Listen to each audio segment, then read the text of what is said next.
Καλώς ήρθατε στο τρίτο μας βίντεο. Για όσους δεν με έχετε παρακολουθήσει στα δύο προηγούμενα, με λένε Σοφία Ζακαλκά, είμαι από Θεσσαλονίκη, 37 ετών, πτυχιούχος αισθητικός με 17ετή εμπειρία στο χώρο και τα τελευταία 5 χρόνια ζω μόνιμα στη Στουτγκάρδη, όπου έχω και τον δικό μου χώρο αισθητικής.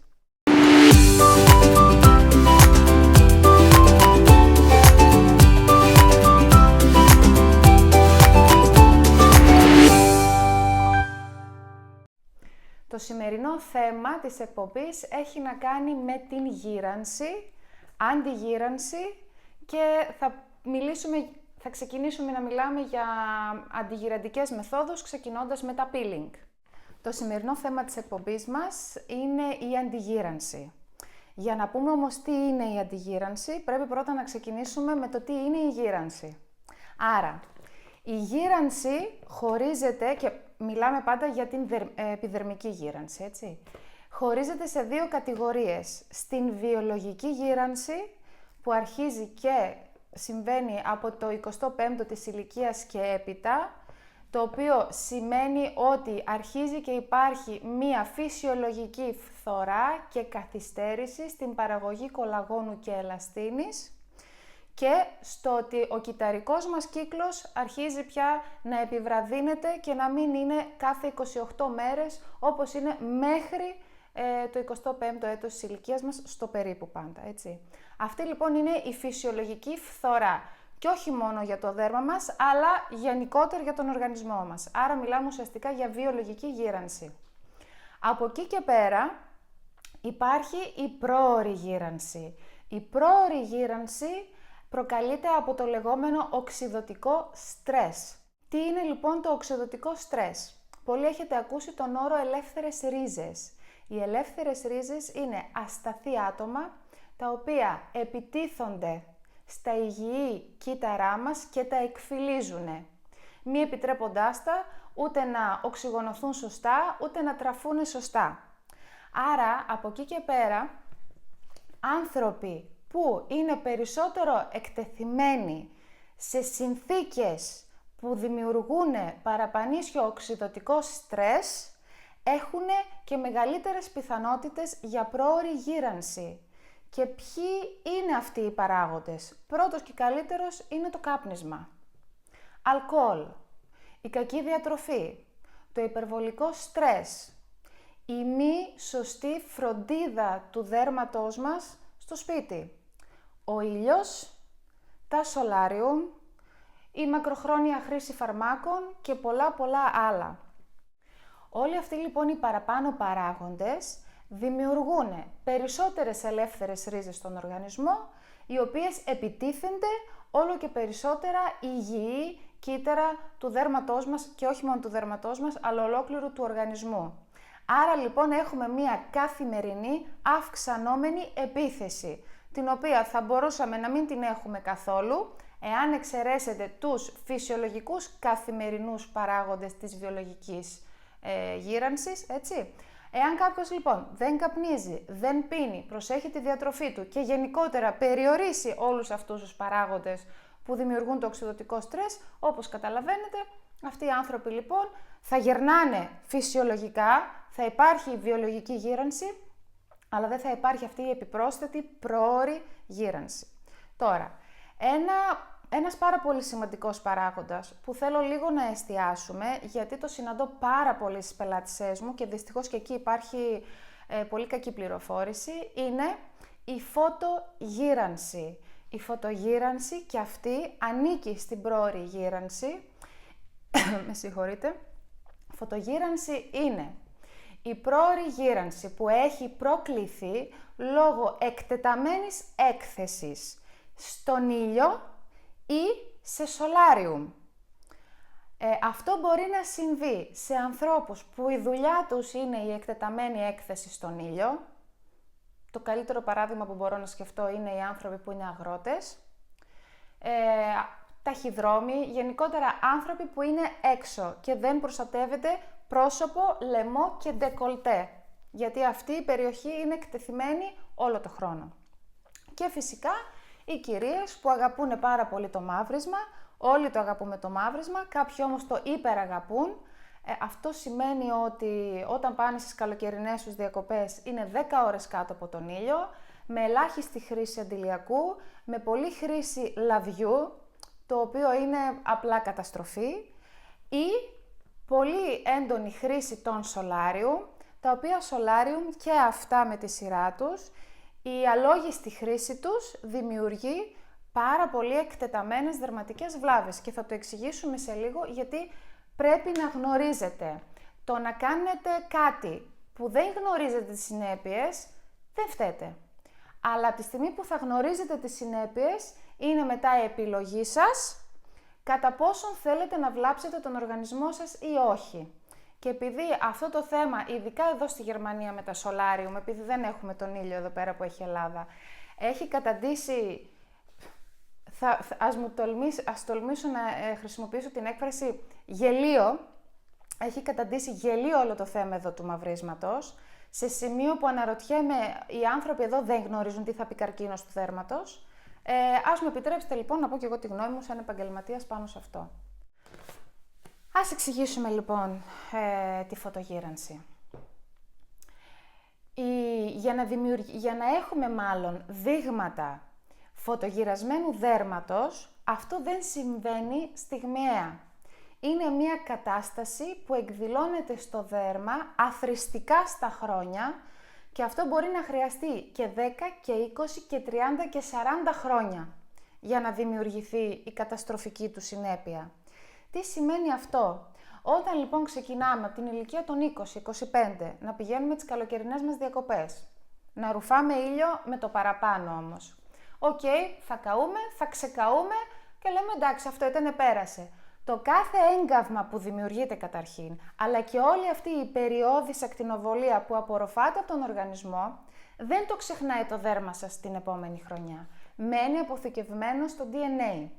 Με αποτέλεσμα την επόμενη χρονιά που θα συμβεί το ίδιο και την επόμενη και την επόμενη και πάει λέγοντας.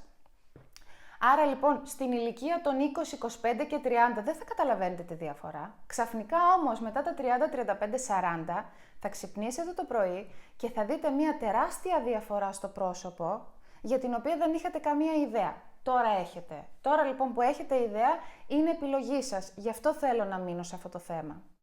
Ας μιλήσουμε λίγο λοιπόν για την υπεριώδη ακτινοβολία. Η υπεριώδης ακτινοβολία είναι η UVC ακτινοβολία, η οποία φιλτράρεται από το όζον. Είναι η UVB ακτινοβολία και η UVA. Η UVB ακτινοβολία απορροφάται από το σώμα μας, αλλά μέχρι τα πιο επιφανειακά στρώματα.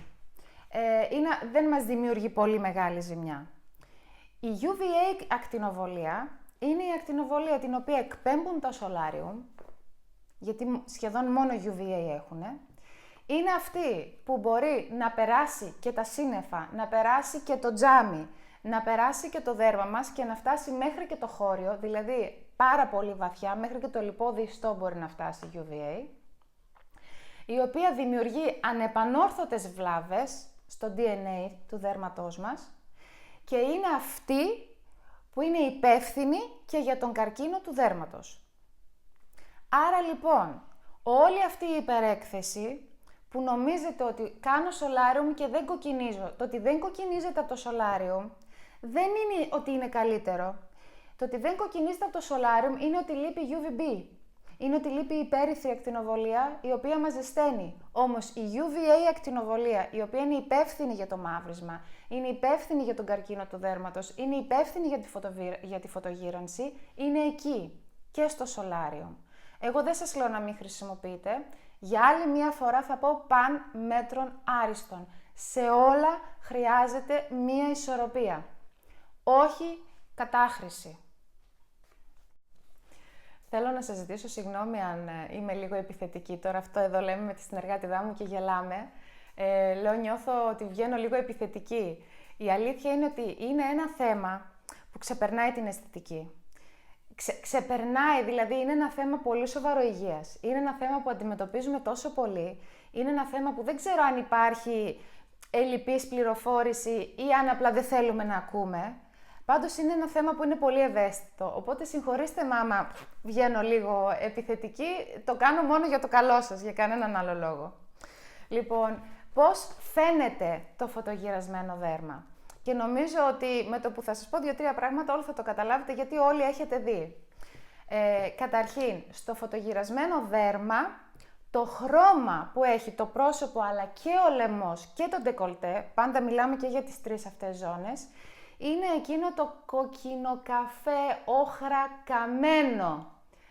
Τώρα μου θυμίζω λίγο αυτή που διαφημίζει τα χαλιά. Το κόκκινο, λουλακό, πορτοκαλί, ναι, τη μοιραράκι. Λοιπόν, έχει λίγο αυτό το χρώμα. Παρουσιάζει ανελαστικότητα δέρματος, δηλαδή έχουμε χαλάρωση, έχουμε πολύ βαθιές ρητίδες, έχουμε τραχή δέρμα και άκαμπτο. Λοιπόν, εάν γνωρίζετε ανθρώπους στο περιβάλλον σας που να είναι εκτεθειμένοι έξω, είμαι σίγουρη ότι έχετε κατευθείαν στο μυαλό σας αυτή την εικόνα. Οι γυναίκες από υπερέκθεση στον ήλιο, ειδικά αυτά εδώ τα σημεία, εμφανίζουν και δυσχρωμίες, εκτός όλων των άλλων των χαρακτηριστικών που μόλις είπαμε. Άρα λοιπόν, όταν βλέπετε ότι υπάρχουν αυτά τα χαρακτηριστικά, τότε μιλάμε για ένα φωτογυρασμένο δέρμα. Αυτό φυσικά έχει και στάδια, έτσι. Όσο πιο πολύ μεγαλώνουμε, όσο πιο περισσότερα χρόνια είναι της έκθεσης κτλ., τότε πάμε σε χειρότερο στάδιο φωτογύρανσης. Εάν θέλουμε να το αντιμετωπίσουμε, η φωτογύρανση είναι μία μη αναστρέψιμη κατάσταση, ειδικά αν είναι προχωρημένη. Όμως, μπορούμε να την βελτιώσουμε πάρα πολύ. Και τώρα λοιπόν θα πάμε να μιλήσουμε λίγο πώς μπορούμε να βοηθήσουμε όχι μόνο ό,τι έχει να κάνει με τη φωτογύρανση, αλλά ό,τι έχει να κάνει με την γενικότερη πρόωρη γύρανση και το οξυδωτικό στρες. Έτσι. Το πρώτο πράγμα που μας καίει, το πρώτο πράγμα που θα δούμε είναι ποια συστατικά είναι αυτά που θα μας βοηθήσουν να περιορίσουμε την δράση των ελευθέρων ριζών. Αυτά λοιπόν τα συστατικά είναι τα λεγόμενα αντιοξυδωτικά. Τι είναι τα αντιοξυδωτικά? Τα αντιοξυδωτικά είναι ουσίες που δεσμεύουν τις ελεύθερες ρίζες. Επειδή μου αρέσει πάρα πολύ να μιλάω περιγραφικά, θα σας δώσω να έχετε μία εικόνα στο μυαλό σας. Σκεφτείτε λοιπόν ότι είμαστε σε έναν πόλεμο και ότι έχουμε τους στρατιώτες της πρώτης γραμμής. Από πίσω είναι, ας πούμε, οι ιππείς, για παράδειγμα. Οι στρατιώτες της πρώτης γραμμής είναι λοιπόν τα αντιοξυδωτικά που μπαίνουν μπροστά και θυσιάζονται αυτά αντί για τα υγιή κύτταρα που είναι, ας πούμε, οι ιππείς. Εάν δεν υπάρχουν λοιπόν οι στρατιώτες της πρώτης γραμμής, θα θυσιάσω κατευθείαν τα κύτταρά μου, δηλαδή τους ιππείς, για να έχετε μία εικόνα. Άρα λοιπόν τα αντιοξυδωτικά θυσιάζονται αντί για τα κύτταρά μας.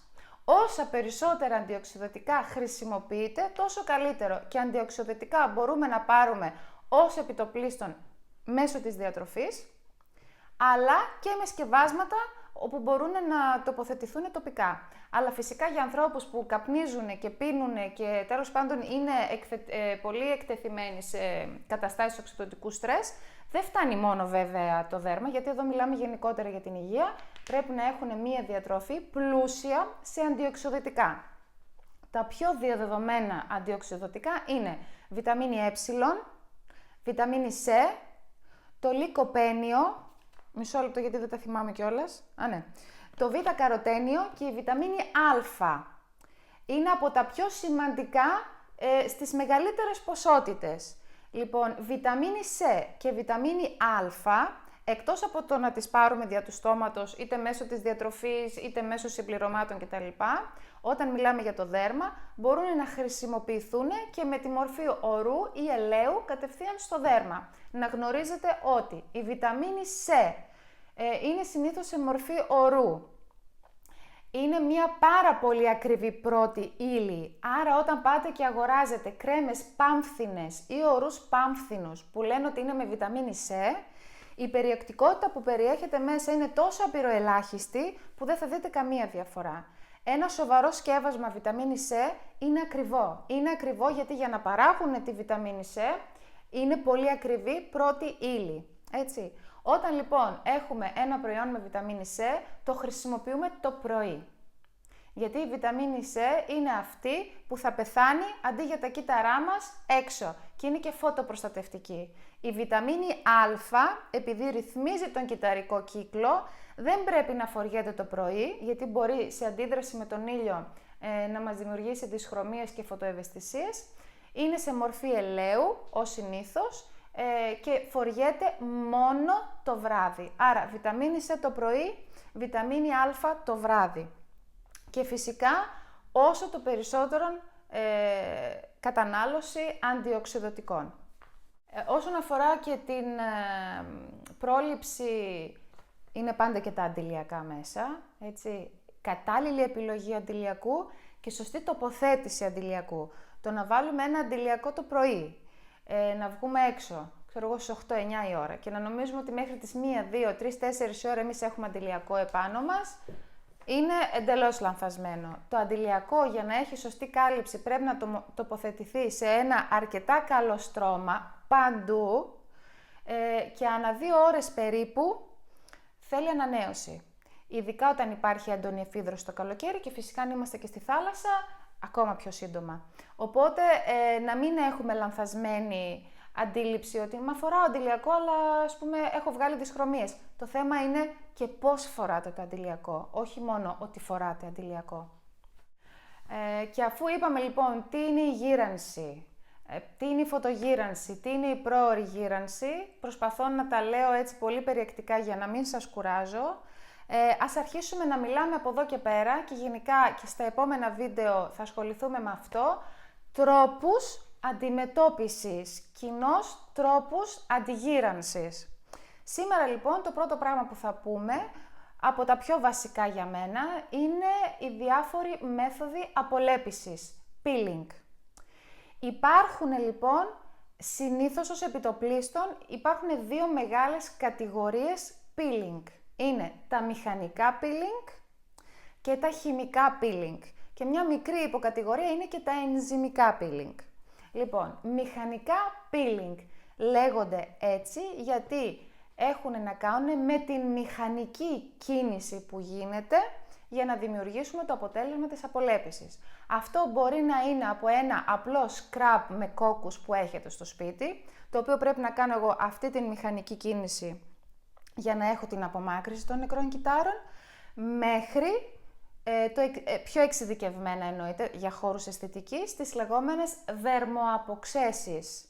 Η δερμοαπόξεση είναι μια καθαρά επαγγελματική παροχή με μηχάνημα, το οποίο ουσιαστικά λειτουργεί σαν την αμοβολή. Δηλαδή, πέφτει με μεγάλη ταχύτητα πάνω στο πρόσωπό μου, όπως πέφτει η άμμος στη σκουριά, γι' αυτό και η αμοβολή, για να φύγει λοιπόν με αυτή τη μηχανική δυνατή κίνηση, να βοηθήσει να φύγει η σκουριά, να βοηθήσουν να φύγουν τα νεκρά κύτταρα. Και αυτό λοιπόν ανήκει στα μηχανικά peeling, το οποίο είναι μια πολύ καλή μέθοδος, είναι βέβαια πιο επιθετικό peeling, εννοείται ότι το κάνει μόνο ένας επαγγελματίας, έχει όμως αρκετές αντενδείξεις λόγω της επιθετικότητας. Δηλαδή δεν θα το κάνουμε με τίποτα σε ευαίσθητα δέρματα, δεν θα γίνει με τίποτα σε δέρματα φωτοευαίσθητα ή με ευρυαγγείες ή με ακμή ή σε ανοιχτές πληγές ή σε δέρματα που να έχουν δερματοπάθειες, για παραδείγματος χάρη δερμογραφισμός. Δερμογραφισμός είναι ότι όπου κάνω μια απλή αμυχή δημιουργείται πολύ έντονη κοκκινίλα και μπορεί να κρατάει 20 και 30 λεπτά. Γενικότερα λοιπόν είναι μια πάρα πολύ αξιόλογη μέθοδος και μάλιστα μια πολύ διαχρονική μέθοδος, αλλά πρέπει να γίνεται με μεγάλη προσοχή η επιλογή του ατόμου και αυτός που θα το κάνει σαν επαγγελματίας, αλλά και να πληρεί τις προϋποθέσεις ο πελάτης μας. Παρ' όλα αυτά λοιπόν είναι μια πάρα πολύ καλή τεχνική όταν θέλουμε να έχουμε σε βαθύ επίπεδο απολέπιση. Από εκεί και πέρα, η άλλη μεγάλη κατηγορία, την οποία εγώ προσωπικά αγαπώ, είναι τα χημικά peeling. Είναι λίγο ανατριχιαστικός ο όρος χημικά peeling και μόνο στο άκουσμά τους πάρα πολύ το φοβούνται. Δεν είναι τόσο. Είναι λίγο παρεξηγημένος ο όρος χημικά peeling.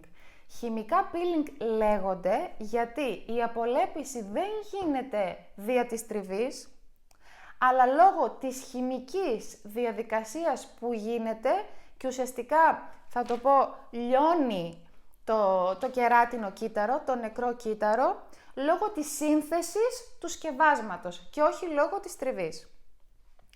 Η πιο γνωστή κατηγορία των χημικών peeling είναι, άλλοι μπορεί να τα ξέρετε, αχά, οξέα φρούτων ή α-υδροξιοξέα. Με το πιο γνωστό και το πιο δημοφιλές, το γλυκολικό οξύ. Αυτό λοιπόν θα το συναντήσουμε σε πάρα πολλά προϊόντα. Αυτό το δουλεύουν πάρα πολλοί αισθητικοί. Όμως πρέπει λίγο να σας ενημερώσω και να σας πω 5 πράγματα πάνω σε αυτό. Καταρχήν υπάρχουν πάρα πολλά οξέα φρούτων. Υπάρχει πάρα πολύ μεγάλη ποικιλία. Και ειδικά έτσι όπως έχει προχωρήσει η κοσμετολογία, τα οξέα φρούτων έχουν φτάσει σε ένα τόσο εξελιγμένο επίπεδο που για μένα προσωπικά τα καθιστά ό,τι καλύτερο. Γιατί τα οξέα φρούτων δεν κάνουν απλά μία απολέπιση, εξισορροπούν, ρυθμίζουν, βελτιώνουν. Είναι πολύ multi η κατάστασή τους, δηλαδή προσφέρει λύσεις σε πολλά πράγματα ταυτόχρονα. Από εκεί και πέρα φυσικά είναι το τι επιλέγει ο κάθε επαγγελματίας. Εγώ πάντα μιλάω σύμφωνα με την προσωπική μου άποψη, σύμφωνα με την εμπειρία μου.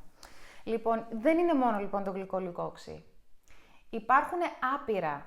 Υπάρχει το λακτικό οξύ, υπάρχει το κιτρικό οξύ, υπάρχει το μανδελικό οξύ, υπάρχει το σαλικυλικό οξύ, που ουσιαστικά είναι ασπιρίνη και χρησιμοποιείται σε όλα τα σκευάσματα ακμής. Το σαλικυλικό οξύ είναι αυτό που μας δίνει τη δύναμη να μπορούμε να καταπολεμούμε, να αντιμετωπίζουμε και να θεραπεύουμε την ακμή. Λοιπόν, υπάρχουν λοιπόν πολλά είδη οξέων, τα οποία το κάθε ένα έχει τις δικές του ξεχωριστές ιδιότητες, άρα ο επαγγελματίας που θα το εφαρμόσει πρέπει να γνωρίζει πάρα πολύ καλά τις ιδιότητες του, πρέπει να ξέρει πάρα πολύ καλά πού μπορεί να το εφαρμόσει και πού όχι και σε τι κοκτέιλ, γιατί υπάρχουν οξέα που είναι κοκτέιλ και έχουν μίξη. Αζελαϊκό οξύ με κιτρικό οξύ και με λακτικό οξύ. Λοιπόν, είναι λοιπόν μια ολόκληρη επιστήμη τα οξέα, είναι μια ολόκληρη τέχνη τα οξέα. Γι' αυτό όμως και τα αποτελέσματα που δίνουν είναι, κατά την ταπεινή μου άποψη, δεν μπορούν να αντικατασταθούν από κάποιο άλλο σκεύασμα. Άρα, χημικά peeling οξέα φρούτων παίζει πάρα πολύ σημαντικό ρόλο η συγκέντρωση, γιατί μπορεί να πάρουμε από το εμπόριο μία κρέμα ή έναν ορό που να έχει μέσα γλυκολικό οξύ και να έχει ένα 2%, το οποίο μπορούμε να το χρησιμοποιούμε στο σπίτι, αλλά ένας επαγγελματίας θα φτάσει να το δουλεύει σε μία συγκέντρωση 40 και 45%. Άρα, αυτά που μπορείτε εσείς να προμηθευτείτε είναι φυσικά με πάρα πολύ χαμηλή περιεκτικότητα. Προσωπική άποψη, καλό είναι να μην αγοράζετε προϊόντα με οξέα, εάν πρώτα δεν έχετε συμβουλευτεί τον ειδικό να σας πει καταρχήν εάν τα χρειάζεστε και ποιο είναι το καταλληλότερο για σας. Γιατί δεν έχουν όλα τα οξέα την ίδια αντίδραση και την ίδια αποτελεσματικότητα σε όλους τους τύπους δέρματος. Άρα λοιπόν, όσο καταπληκτικά μπορεί να είναι, τόσο καταστροφικά μπορεί να είναι. Ειδικά λοιπόν σε ό,τι αφορά με τα χημικά peeling, πάντα να ακούτε τις συμβουλές είτε του δερματολόγου σας είτε του αισθητικού σας. Επίσης και εδώ υπάρχουν αντενδείξεις, ανοιχτές πληγές, δερματοπάθειες, βέβαια πάλι κατά την ταπεινή μου άποψη δεν έχει τόσες αντενδείξεις όσο η δερμαπόξεση, γιατί κανονικά και τα οξέα φρούτων έχουν και αυτά τις ίδιες αντενδείξεις. Σε φωτοευαίσθητα, με ευριαγγείες κτλ. Εάν όμως επιλέξεις πιο ήπια οξέα, χαμηλότερης περιεκτικότητας, μπορείς να πετύχεις το επιθυμητό χωρίς να επιβαρύνεις κάποια από αυτές τις δερματοπάθειες ή τις ευαισθησίες που μπορεί να παρουσιάζει ένα δέρμα. Κάτι που με τη δερμοαπόξεση, την οποία επίσης δούλευα και αγάπησα, απλά κάτι που με τη δερμοαπόξεση δεν μπορείς να το ρεγουλάρεις και να το ρυθμίσεις τόσο πολύ. Δένει λίγο περισσότερο τα χέρια του επαγγελματία. Το ιδανικό είναι φυσικά κάποιος να τα δουλεύει και τα δύο. Έτσι. Αλλά και εκεί λοιπόν υπάρχουν κάποιες αντενδείξεις. Τέλος λοιπόν έχουμε τα ενζυμικά peeling, που είναι πολύ ωραία, είναι ήπια peeling, είναι ουσιαστικά ένζημα και αυτά δεν είναι μηχανικά, δεν είναι τριβής, είναι ένζημα τα οποία τα αγοράζουμε σε μορφή σκόνης, τα κάνουμε ουσιαστικά μία πάστα με νερό, τα τοποθετούμε πάνω στο πρόσωπο, στεγνώνει και το αφαιρούμε. Είναι πολύ ωραία που μπορείτε να τα χρησιμοποιήσετε και στο σπίτι. Αυτά λίγο πολύ για τα peeling. Γιατί ξεκινήσαμε να πούμε για τα peeling σαν μέθοδο αντιγύρανσης? Γιατί η γύρανση ως επιτοπλίστων έχει να κάνει με τον μεγαλύτερο κύκλο του κυτάρου. Αυτό σημαίνει ότι συσσωρεύονται στο δέρμα μας περισσότερα νεκρά κύτταρα από αυτά που θα έπρεπε.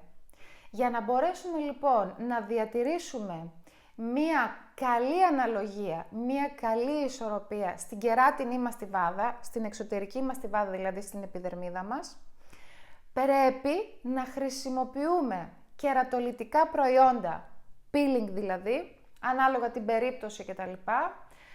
Γιατί χωρίς αυτά, εάν δεν χρησιμοποιήσουμε καθόλου peeling, δεν μπορούμε να μειώσουμε το περίσσιο πάχος της κεράτινης στιβάδας.